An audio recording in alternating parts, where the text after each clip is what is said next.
ओम शांति। ओम शांति। ओम शांति। आज एक बहुत से सुंदर कहानी पढ़ रहे थे। एक गुरु था और उसके पास पहले से बहुत सारे शिष्य थे। एक नया शिष्य आया और वो गुरु की आज्ञा पर सब कुछ बहुत अच्छे से करने लगा और करते करते वो मतलब कृष्ण का था भक्त। वो जो गुरु था वो कृष्ण को पूजता था, लेकिन वो एक फॉर्मेलिटी मतलब एक कर्तव्य भान से केवल पूजा पाठ कर लेता था। लेकिन जो शिष्य नया आया वो एकदम भावना से खूब करने लगा कि आपको दर्शन देना होगा, आपको आकर खाना होगा, ये इस ढंग से जिद करके। और सच में कृष्ण आने लगे उनके पास और खाने लगे। और गुरु जो था वो अंत में नतमस्तक हो गया। पहले तो आरोप लगाया, तुम ऐसे हो वैसे हो, तुम झूठ बोल रहे हो। लेकिन उसके बाद वो गुरु देखा कि सच में कृष्ण आ गए, उसके कारण उसको दर्शन हो रहा है, तब वो नतमस्तक हो गया। और फिर इसी तरह जीवन चला और सभी शरीर छोड़ दिए। दूसरे जन्म में जो शिष्य कृष्ण का कर रहा था वो एक नारी के रूप में जन्म लिया और उसी का पति के रूप में ये बना, गुरु बना। क्योंकि बड़ा था ना तो गुरु बना, लेकिन उसको कृष्ण का तो साक्षात्कार नहीं हुआ था।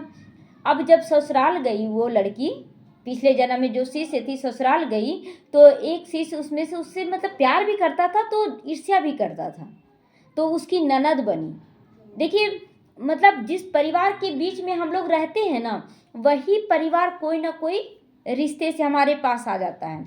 तो वो जितने शिष्य या गुरु के साथ रहता था ना, तो कोई कुछ विरोधी था, कोई थोड़ा सहयोगी था। इस तरह से कोई दासी बनी, उसका दासी, जैसे कोई ज्ञान नहीं ले रहा है गुरु का और फिर भी गुरु के पास है, लेकिन उसे ईर्ष्या भी कर रहा, तो वो दासी का रूप ली दूसरे जन्म में। और दासी के रूप में केवल उस समय जो संस्कार है ना, संस्कार तो जाएगा साथ में, और वो भड़काना शुरू कर देती थी हर बात में। और वो हमेशा क्या करती थी, जीत जाती थी। तो एक दिन वो खाना बना किचन में गई, तो जो ननद बनी थी, जो शिष्य एक था वो ननद बनी थी, वो बोली कि आज अपने पति के लिए खाना बनाओ। लेकिन वो कृष्ण की पुजारन थी और बोलती थी कृष्ण ही मेरा पति है, तो उसके लिए खाना बोली हम उसी के लिए बनाएंगे। तो उसका जो पति बना था वो समझ गया ये तो कृष्ण की है। वो पिछले जन्म का नहीं जानता था, लेकिन संस्कार तो उसका सपोर्टर में ना आया है। तो इस जन्म में बोला कि ठीक है, इसको जो अच्छा लगता है वही इसको बनाने दो।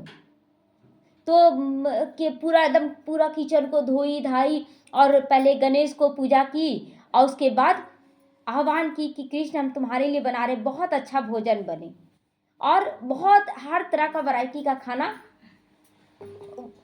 वो बना दी सारा खाना बनाई और सबको बहुत अच्छा लगा। सभी लोग बहुत खुश होकर खाएं, बोलने लगे कि ऐसा खाना तो कभी नहीं खाएं। लेकिन जो दासी थी, जो उससे ईर्ष्या करती थी, तो गुणग्राही तो बनी नहीं थी। तो गुणग्राही नहीं बनी, तो इस जन्म में उसके हाथ का भोजन भी तो नहीं मिलेगा उसको। अब देख रही, जब खाने गई तो सारा भोजन खत्म हो गया था, उसको कुछ भी नहीं मिला।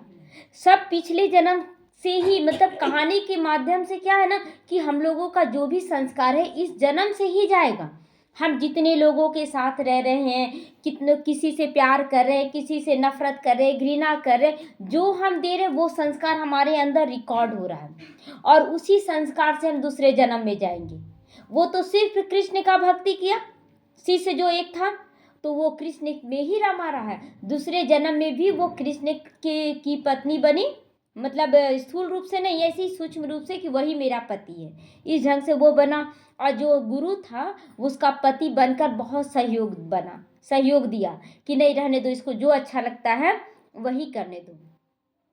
तो इस तरह से हम लोगों को भी बाबा यही कह रहा ना कि बच्चे ये संगम युग है और इस संगम युग में तुम्हें केवल सबके साथ अच्छा करना है, सबके साथ तुम अच्छा करो।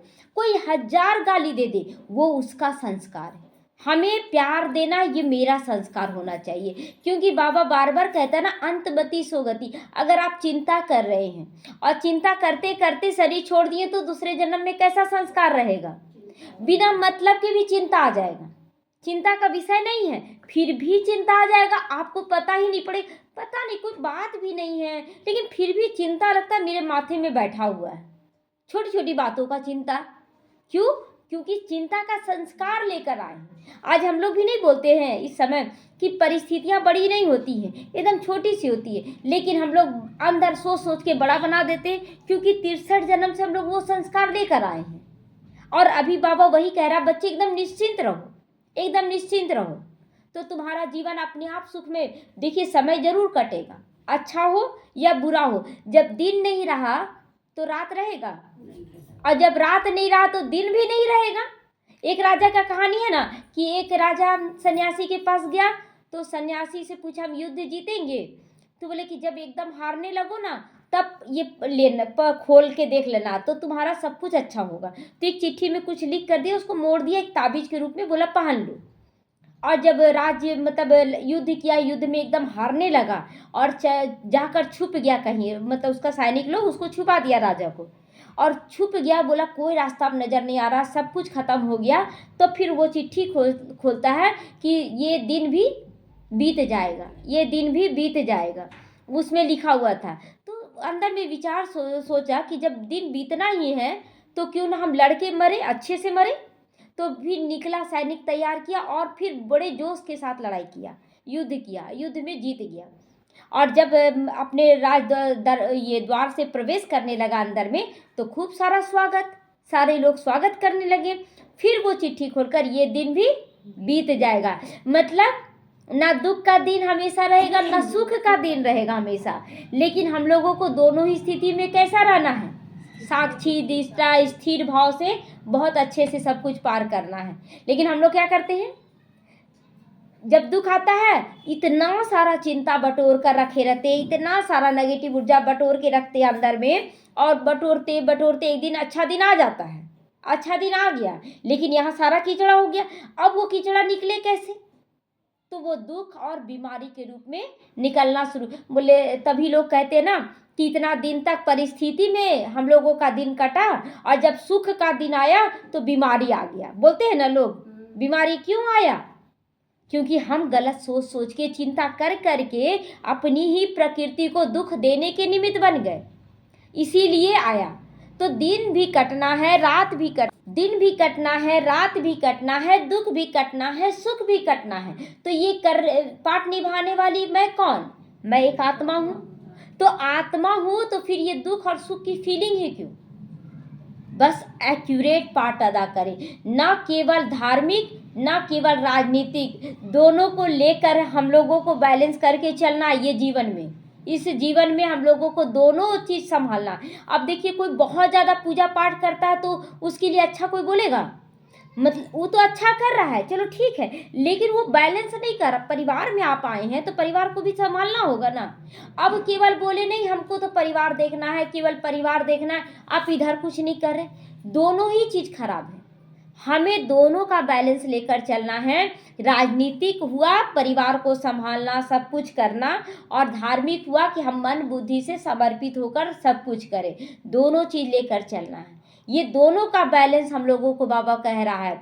और राजनीतिक में क्या है कि राजनीतिक में लड़ाई झगड़ा का कोई युक्ति नहीं रचा रहा है यहाँ पर, वो तो राजनीतिक गलत हो गया ना, रावण का संस्कार आ गया ना। यहाँ राजनीतिक है कि हम संगठन को कैसे लेकर चले, हम संगठन में सबके अंदर दैवी संस्कार कैसे भरे, ये है यहाँ पर राजनीति। धार्मिक है कि हम अपना पुरुषार्थ कितना करें, धार्मिक का मतलब स्व से है, राजनीतिक का मतलब संगठन से है। तो हम लोगों को दोनों चीज़ बैलेंस करके चलना पड़ता है। और जो नहीं कर पाते हैं उसके जीवन में ठहराव आ जाता है, रुकावटें आती रहती है, वो बढ़ता ही नहीं आगे, वो बढ़ता ही नहीं। हमें बढ़ना है। परिस्थिति आता है क्यों? सीढ़ी ऊपर चढ़ाने के लिए आता है, बहुत सुंदर से पार हो जाएगा। लेकिन परिस्थितियां तब तक आती हैं जब तक वो जो सिखाने आई हैं वो आप सीख नहीं जाते हैं, तब तक परिस्थिति आप पर बार बार अटैक करती रहेगी, बार बार अटैक करेगी। आप सीख लें क्या वो सिखाने आ रहा है।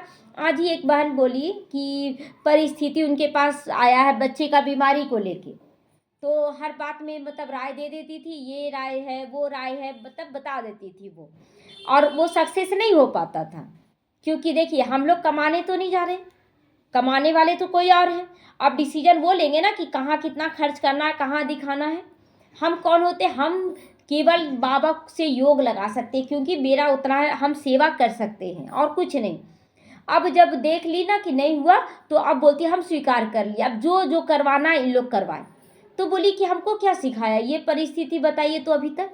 तो अपने बोली ना ये, तो बोले अभी आप क्या बोले कि अब हम डिसीजन नहीं लेंगे, अब जिसको जो लेना हम बाबा पे सौंप दिए, यही चीज़ सिखाना है ना। अभी और भी बहुत कुछ सिखाएगा वो परिस्थिति। तो जब तक आप पूरा चीज़ सीख ना लेते हैं, जैसे पहले क्लास में साल भर रखा जाता है, जब तक आप पूरा सब्जेक्ट अच्छे से नहीं पढ़ लेंगे तब तक क्या होगा, साल भर तक पढ़ते रहना पड़ेगा।